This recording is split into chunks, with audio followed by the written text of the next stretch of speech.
Welcome. In this first episode, we are introducing Cera, the author of Awakening. Cera's journey from atheism to spiritual enlightenment is both unique and inspiring. We're going to explore how her love for science intertwined with ancient wisdom, leading her to rediscover teachings she once dismissed. So, join us for the conversation that touches on the key moments in Cera's life, the scientific discoveries that influenced her path, and how she bridges the gap between science and spirituality. I can't talk today. So, how are you today, Cera? I'm very well. Thank you for having me. Well, thank you for joining us. So, could you start by telling us a bit about your background and what inspired you to write Awakening? Yes. So I was born in the beginning of the Cultural Revolution in China. And that means that I grew up in an atheist society, and all the religious teachings were disrespected as non-scientific superstitions. And I love science and was a science student at one of the elite schools of my hometown that has a 32 million population. And I had perfect grades for physics, chemistry, biology, and 4 calculus courses from American colleges. So I had been a staunch materialist and can't believe anything that can't be scientifically proved or experienced by myself. My mind still works like this today. When I was a young woman, I had a prosperous life, very well read and traveled. I immigrated to the United States 20 years ago and got an economics degree from Wellesley College. Then life started to test me with all kinds of pains for almost a decade. I felt like a rat trapped in a spinning wheel, kept thinking hard and working hard, but no way to get out. Eventually, those unbearable pains shut down my mind and I couldn't think. So intuition got a chance to kick in, and I heard the whisper of Abraham Hicks, the law of attraction. So Abraham Hicks, she's totally brilliant. Her guidance not only healed my body and heart, but also helped me to manifest my true love and dream life into reality. Then a flood of information on life science studies unexpectedly entered my life and sparked my spiritual awakening, which means that I eventually connected to the source of wisdom of the universe.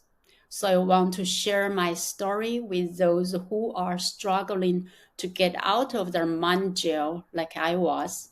Hope they can be inspired to get on the path of abundance and self-realization. That's wonderful. Now, during the Cultural Revolution, how did that environment shape your early views on spirituality? The Cultural Revolution eradicated all ancient wisdom. Growing up in an atheist society made me believe that my spirit is just the energy in my body. It doesn't have any divine function, just the energy to keep the body running like a fuel for cars. So when we see someone has low energy, we say that person has no spirit. When we see somebody who can stay up late for work or entertainment, we say that person has a good spirit. I Wow. didn't know that I have a spirit that can independently exist without my body. And that spirit is a fractal version of the source of the universe. I believed that life ends at death, all the memories will be gone, because if not, why can't I remember anything from my last life? I thought that all the religious teachings are just wishful thinking. They might bring good results, but that just like the placebo effect, sometimes it works, sometimes it doesn't. All depend on random luck. I didn't know that we can have control of our life and change our luck by changing our mind. That includes our health, relationships, wealth, and most importantly, degree of freedom. Oh, okay. That's, yeah, I do. That's what I'm trying to focus on and teaching myself that a lot. And it's a daily struggle to change your mindset, especially when I know you've been taught one way for so many years and now trying to change that mindset to see things from a different view. Now, what was your turning point that led you to start exploring spiritual teachings, particularly Buddhism and Taoism? So, after my father unexpectedly passed away, my heart was broken. My mind was shut down.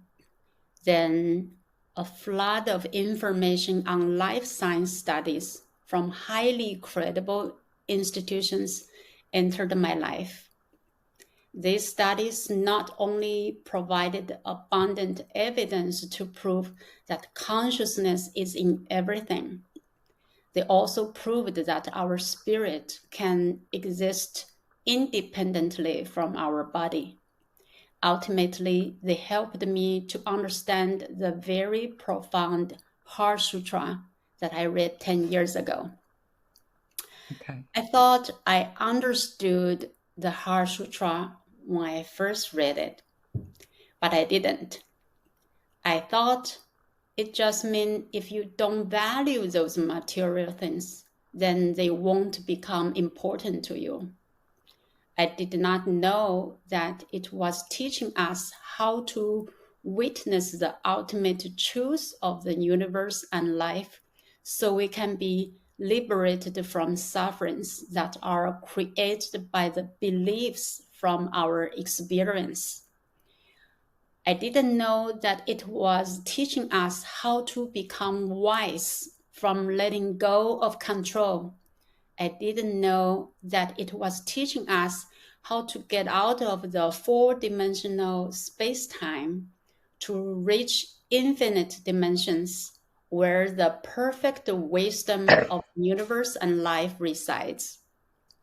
Okay. I wanted my father to have such profound wisdom so he could practice and become enlightened, but I didn't know how to communicate with him.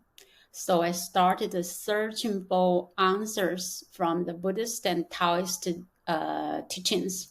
Eventually, I found the treasure of the universe and realized who I am. So I'm excited to share with anyone who wants to be enlightened and live a compassionate and abundant life, a life that has no fear. That's wonderful. That's exciting. Now, as someone who is passionate about science, how did scientific discoveries play a role in your spiritual awakening? And did it? We science lovers value logic and evidence. Otherwise, the belief that knowledge would be too stubborn to be shaken. So I followed the logic and chased the evidence until I could personally experience the evidence. For example, for the concept of consciousness is in everything, I could not believe that my mind could loosen the bonds between the molecules in an aluminum spoon. But I saw a couple of young girls from my WeChat group did it. They posted pictures of their twisted spoons, and they were very kind to help the others to experience themselves. So I did my own experiment multiple times and prove that this is true. In fact, anybody can do it with a quiet mind. I also experimented with the power of medicine, the medicine Buddha's heart mantra. Have you ever heard of it? No, I haven't. Oh, it blew my mind. I'm writing this experience in my next book, The Power of Mantra. Such amazing events could happen because of the law of vibration. When you tune in the right frequency, you can manifest anything you want because you can synchronize with abundant helpers to manifest your dream.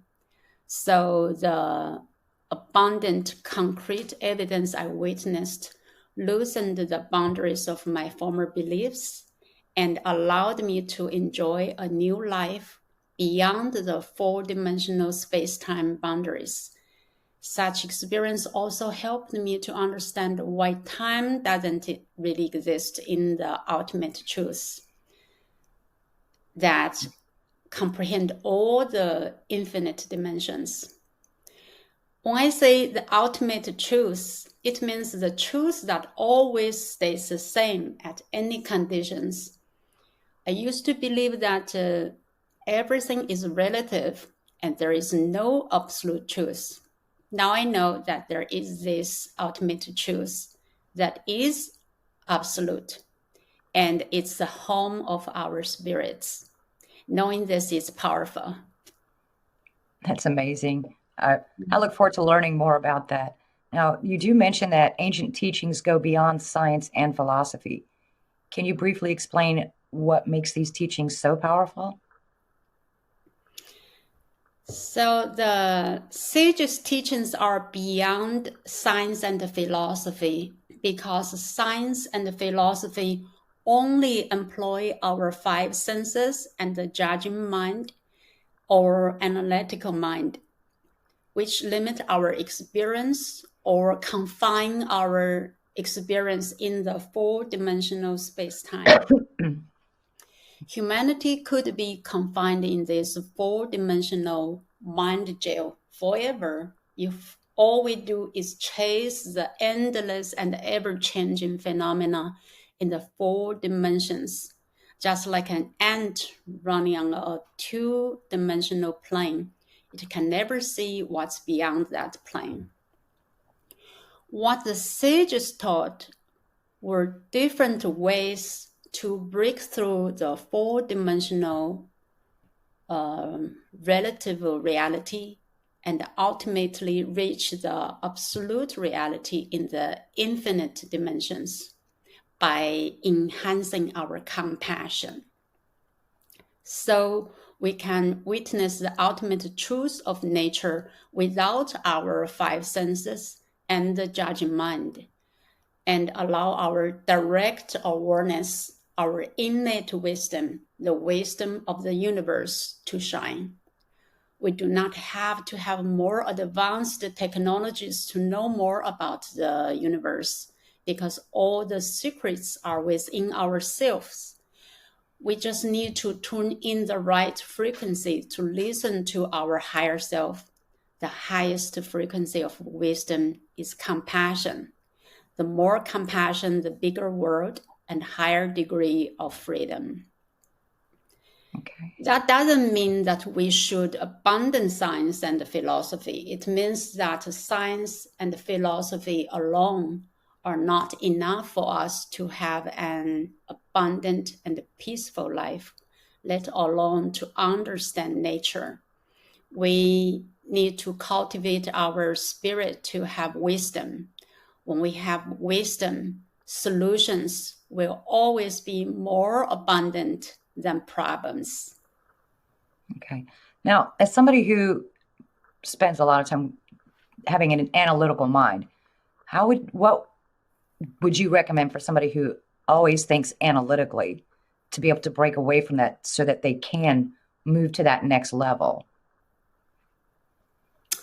I think first the first advice I would give is you need to understand first, right? And then you can observe your thoughts more carefully. So the advice I would give is to keep an open mind and read more than one sage's teachings, because they help to explain each other from different perspective. For example, Taoism helped me to understand Buddhism, and Buddhism helped me to understand Christianity. And I bet those three can help understand all the other major religions too. Okay. Yeah. So to keep an open mind is not easy.